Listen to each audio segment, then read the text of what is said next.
Nasaan si Maricel? Tulog pa? Baka po, masakit po ang mata ni Mama Sel. Kasi po, iyak po siya ng iyak kagabi. Ayun na naman siya. Umaarte na naman yung babaeng yan.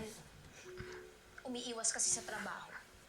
Pwes, wala siyang agahan, diretso siya sa trabaho, at isusumbong ko siya kay madam para maparusahan siya.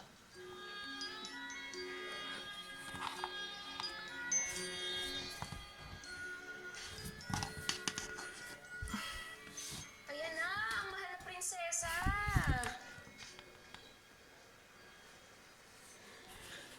Hindi ka lang nagising. Tanghali na. Pasensya na. Hindi ka mag-aalmusal. At bilang parusa, sasabihin ko kay Chang na iasin ka sa ibang trabaho. Pero, Wala nang pero. Wala akong paano kung yung rason mo.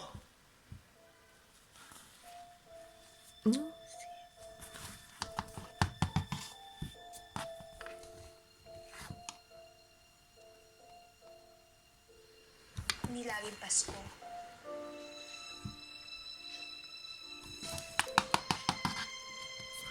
Mama Sel, bakit po ganun si Kuya Kuya sa'yo?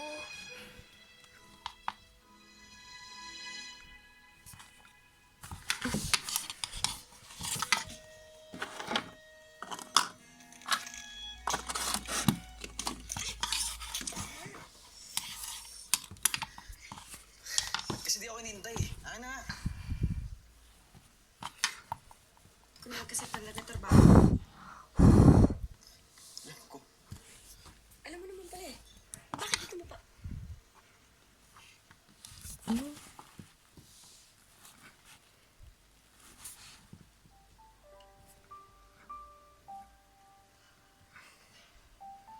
Sumunod ka na lang, okay? Ngayon, pumunta ka sa kusina. May pagkain doon. Bawal, di ba? Sabi mo wag ako kumain. Pinagtira ka ng mga bata. Buti pa yung mga bata. Sige na. Marami pa sisabi. Sige na. Yes.